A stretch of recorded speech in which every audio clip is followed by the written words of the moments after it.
Hey everybody, welcome to our final session of the Paraprofessional Academy.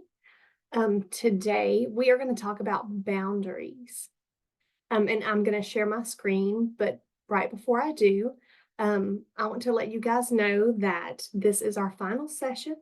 And at the end of our session, in the PowerPoint that will be on the Google Classroom and will be emailed to you guys, is a sign-in / survey that I would love for you guys to complete.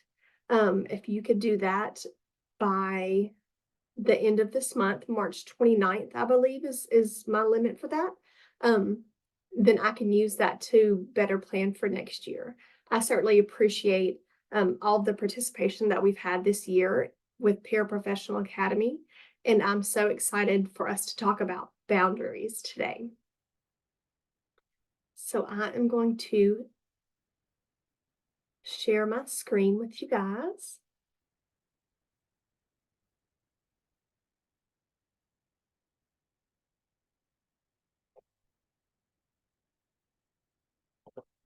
And here we go. So today we are talking about boundaries. Boundaries can be very healthy for individuals to have. And sometimes they can be really hard to set, especially as paraprofessionals, because you guys tend to give so much of yourself and you're really there to support and encourage and work with students and your co-teachers, your co-workers, that sometimes when we give a lot of ourselves, we can typically give too much, which is why I want us to talk about boundaries today and really have a discussion about that together. So let's get started. So there are three areas that we're going to focus on with boundaries today. We're going to talk about having boundaries with our students, setting boundaries with parents and friends outside of the workplace, and boundaries with ourselves and with our coworkers.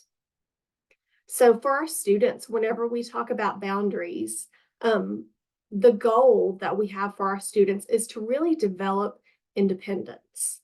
So we're going to view boundaries from that lens with our students to develop independence.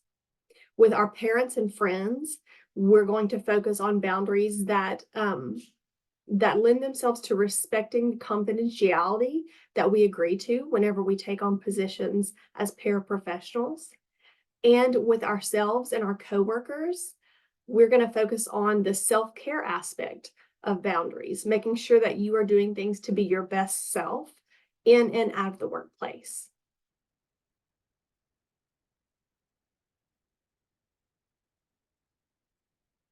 So whenever we look at boundaries with our students, as paraprofessionals, you guys are huge supports for students.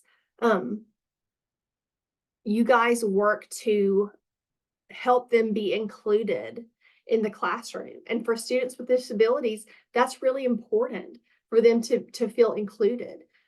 Sometimes our students can struggle with factors of inclusion because communication can be a struggle for them sometimes, or socialization may be struggles for them sometimes. But as paraprofessionals, you guys are really on the forefront of working with our kiddos and helping them to learn strategies that they can use in the classroom and out of the classroom in all school situations so that they can be included. The work that you guys do really helps to increase participation and engagement for our students, not just in the classroom, but outside of the classroom too. Our school experience for our students with disabilities can sometimes be vastly different from students who do not have disabilities.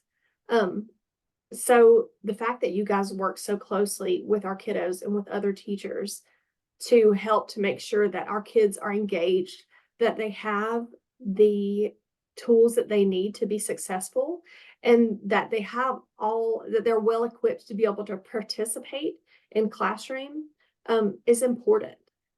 That's you guys. That's what you guys are doing. You guys are also helping to increase their academic learning and socialization aspects with their peers.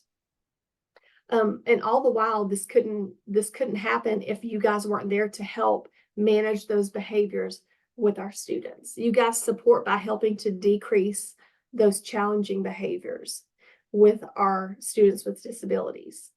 So while you guys are doing all this with our kiddos, sometimes it can be easy to overextend ourselves, which is why having boundaries with our students is important. The goal that we have is to help to support our students in all of their academic areas and their social and emotional areas, behavioral areas too, and ultimately to help teach them skills and tools that they can use to develop independence. So, how do we set boundaries with our students while helping them to develop independence? And this is something that we've talked about before. It starts with after the support that you guys give and you've helped to develop these skills that they have, we then flip the side of the coin over and we start to fade those supports that have been in place. And for every student, our goal every day is to help them become independent learners. With that, whenever we start to fade our supports, we do things like prompting.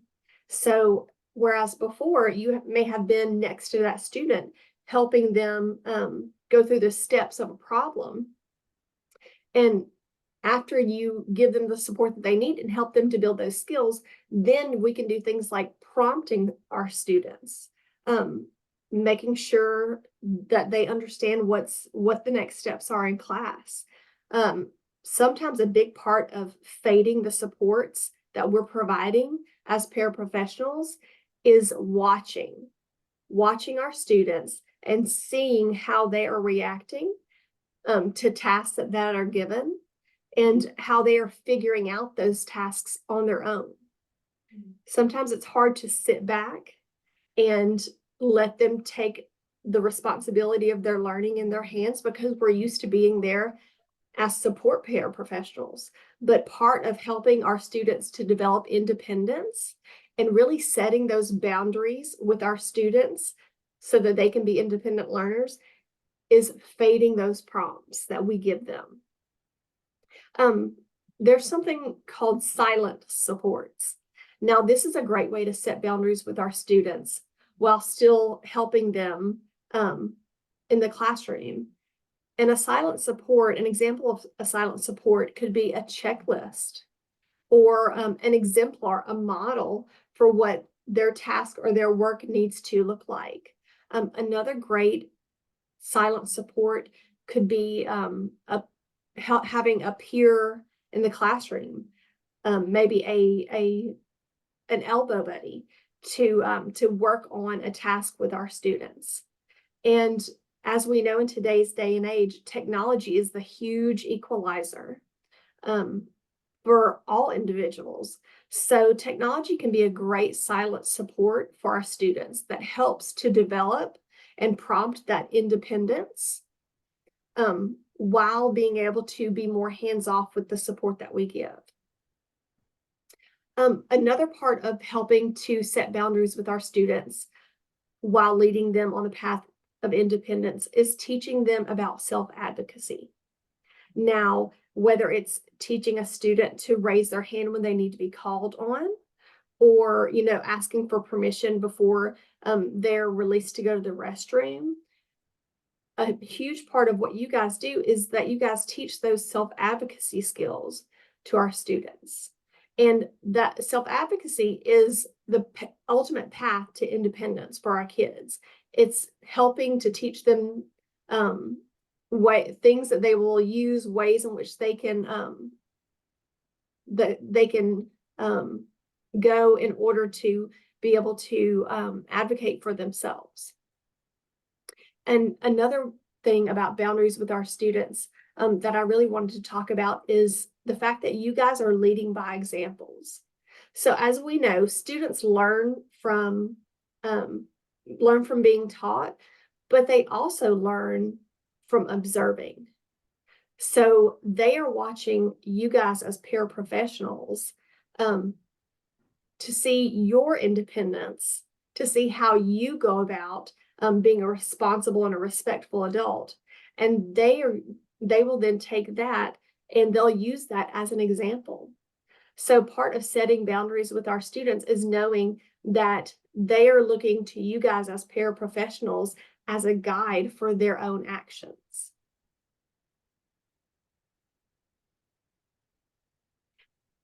The next part that we're going to talk about are boundaries with parents of our students and even our friends that are outside of school.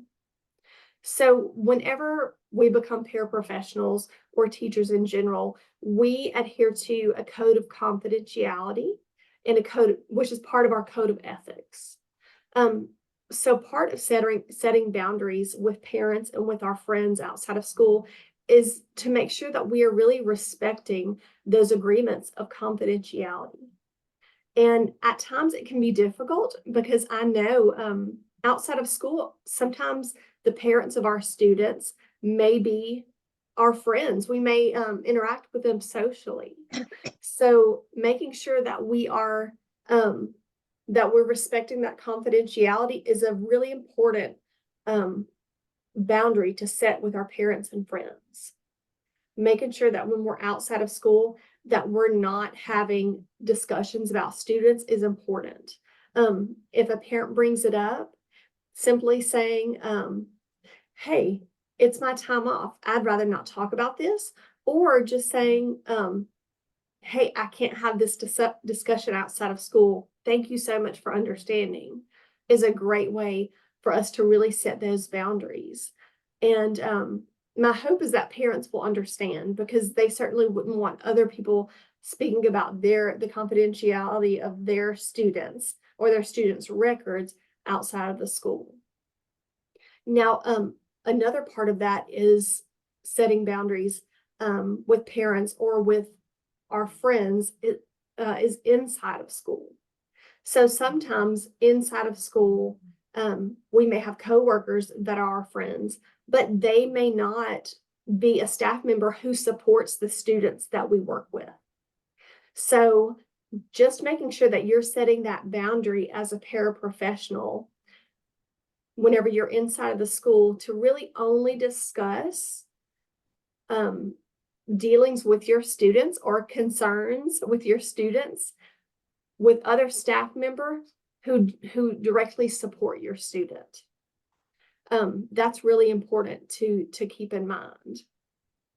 At times when we're out in the community, parents of the kiddos that we work with may come up to us in the grocery store or in Walmart, and they may have some concerns, or they may want to have some type of communication about their student and a matter that pertains to school. And I would really encourage you guys as paraprofessionals to defer all parent communication to your supporting teacher. A great thing about being one of the many great things about being a paraprofessional is being able to have a co-worker as a co-teacher to be able to really take the lead on parent communication in regard to the students that you support. That co-worker, that co-teacher can be a great buffer and really can be the communicator, the lead communicator between the needs of the parents and the needs of the student in regards to school. So making sure that you're deferring any communication that parent wants to have about a student to the supporting teacher is important. So we've talked about boundaries with our students, all the support that you guys give them as paras, and really using that support to work toward independence. We've talked about boundaries with parents and friends in the community. and making sure that we're respecting that confidentiality and the code of ethics that we agree to whenever we become paraprofessionals.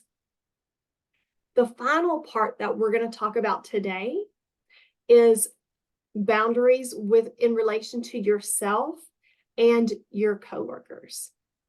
So our goal is self-care. And I'm not going to tell you how to take care of yourself. I want you guys to think about, what do you enjoy? What works for you as a stress reliever? Because that part of self-care is going to be important to you. What we will talk about today is mental health strategies to help create habits and practices that can really improve your mental health. So part of boundaries, setting boundaries with ourselves, is to make sure that your mental health is a priority to you. And there are ways of thinking to improve our mental health. And we're going to call those habit of mind. Another thing that we're going to talk about in regards to self-care are ways of being that can improve your mental health. And we're going to focus on specific practices and strategies in those areas.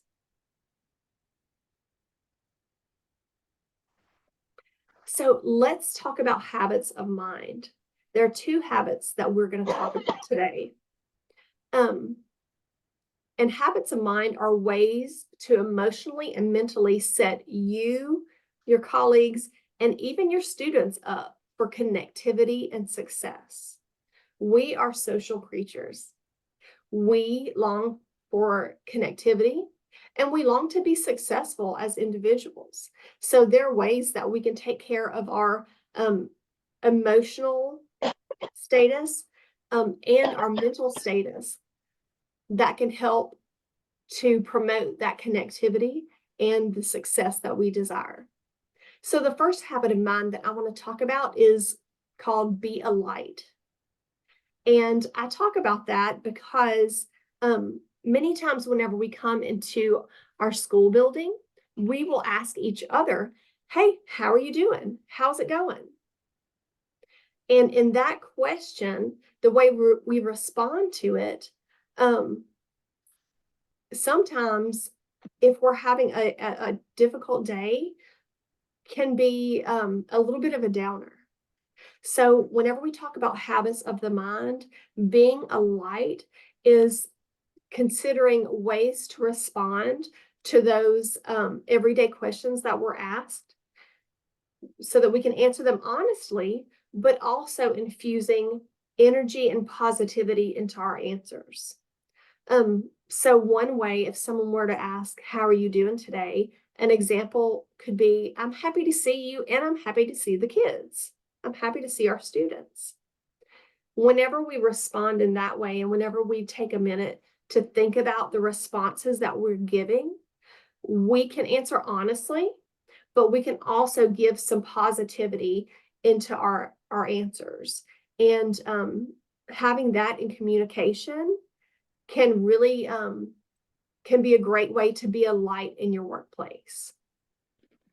The second habit of the mind that we're going to talk about is examining your energetic contribution. So I'm sure we've all heard of a phrase called a Debbie Downer, which is an individual who really kind of brings that energy down in the room. So thinking about that, we really want to consider the energy that we bring, not just into our school overall, but what energy are you bringing into the rooms, the classrooms that you walk in, into the conversations that you have, into the interactions that you have with others. So there are three energies that we think of. We think of positive energy, negative energy, and neutral energy. So whenever you're walking into a room or having an interaction or a conversation, examining what your contribution is important.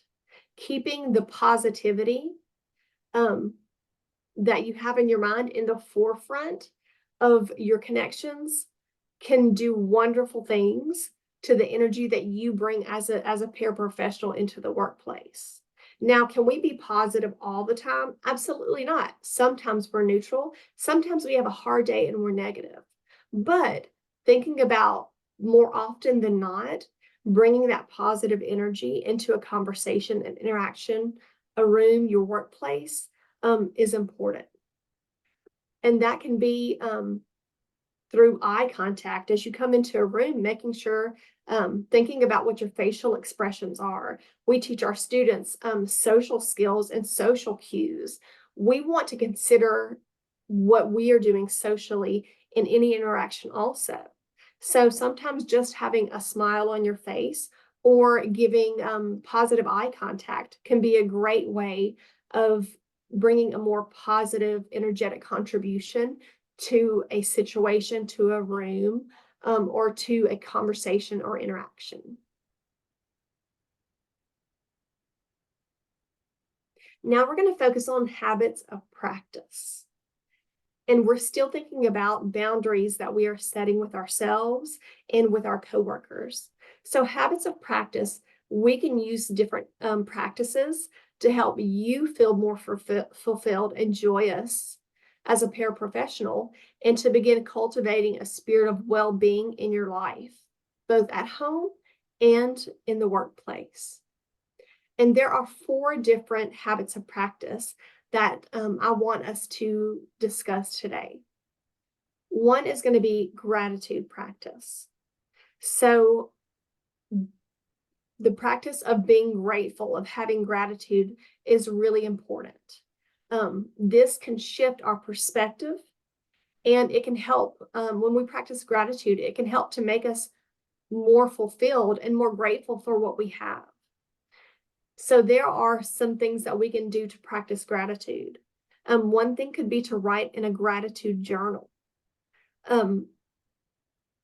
Now you could do that for 5 minutes every day and just start out with, I am grateful for.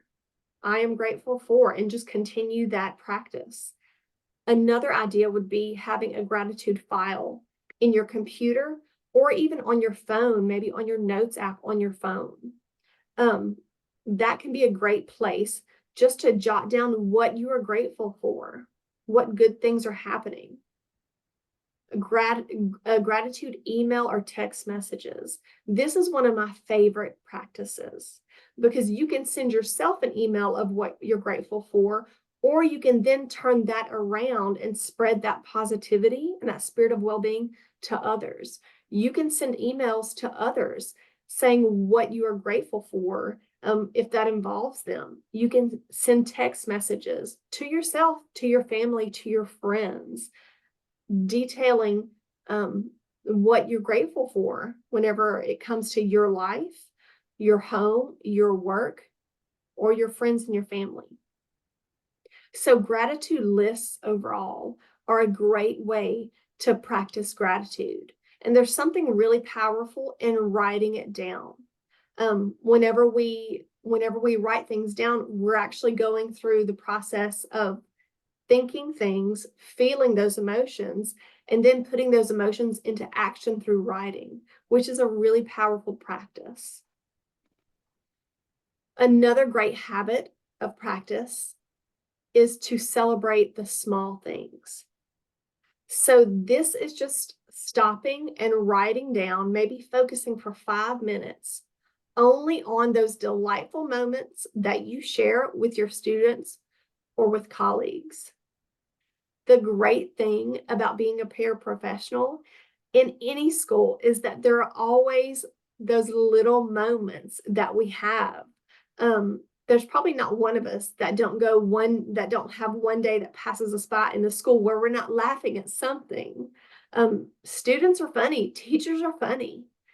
So celebrating those small things that you shared in your school, it could be something that you accomplished, or it could be something that your student accomplished. Hey, I had 5 of my kids show up on time today, or I had only one of my students forget to make their lunch choice today.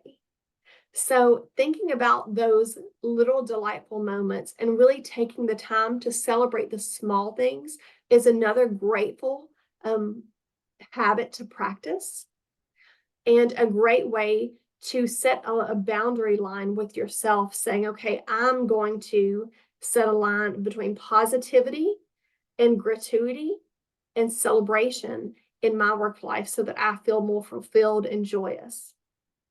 Um, to piggyback on that is laughter. Laughter is a wonderful habit to practice.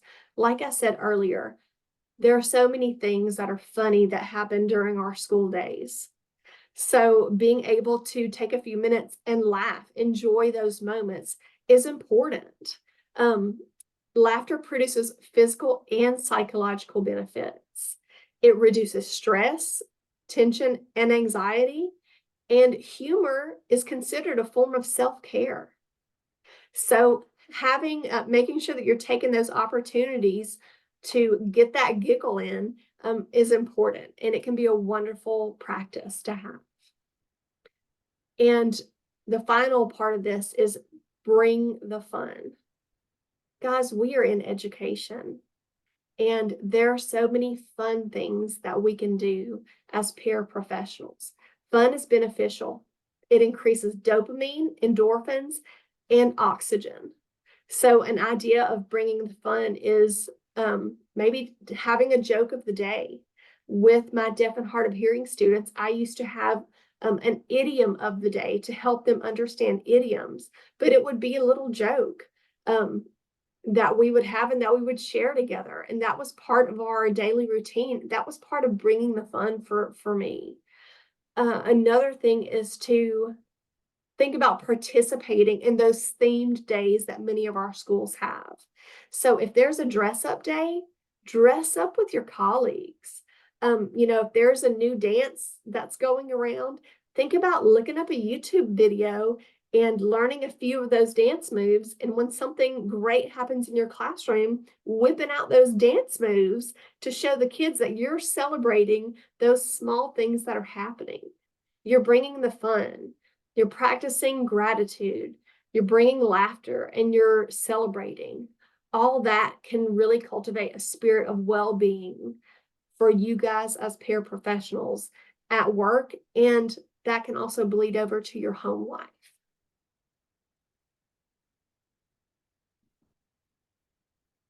So another idea in self-care is really thinking about yourself and your needs.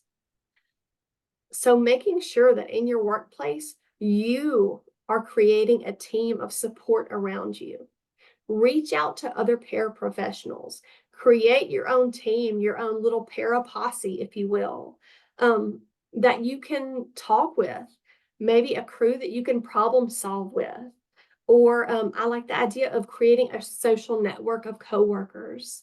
The first school that I worked at, we would take turns bringing breakfast on Fridays. We actually had a sign-up list. And so two of us would pair together and we would bring a box of donuts or, a box of Little Debbie's, whatever it was. And we called each other the breakfast crew. We weren't able to enjoy breakfast together, but during our morning planning times, we could go in and we could enjoy the breakfast that we brought each other. And that was a way of connecting to each other. Another idea is having your para posse go to school functions together. Think about getting together and going to a football game or a school play, any type of functions that there are. That's a great way to cultivate a team of support around you. And also caring for yourself. We teach our students independent skills. But for us, it's important that we make sure that we are taking care of ourselves and we are employing those skills that we know. So something as simple as making sure your basic needs are met. Are you drinking enough during the day? Are you having water? Are you making sure that you're taking your time to eat your lunch? Sometimes even oxygen. We all need a breather sometimes. Think about your basic needs and making sure that you're meeting those basic needs for yourself. Another great thing is an idea would be to meditate. And we don't have to all sit crisscross applesauce in any type of pose to meditate. Sometimes meditation can just be sitting back and taking a few breaths, taking a breather. That's another great option to care for yourself.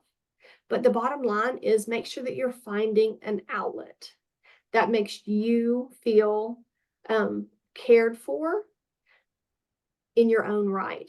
So that could be reading, games on our phones. Sometimes people like Candy Crush, or even writing things down. Practicing that gratitude is a great outlet to make sure that we are taking opportunities to care for ourselves. And sometimes whenever we are putting our mental health first, sometimes letting our coworkers know, hey, I need a minute to be able to just take a few deep breaths, or I need a minute to be able to, drink this bottle of water. That's okay to say that.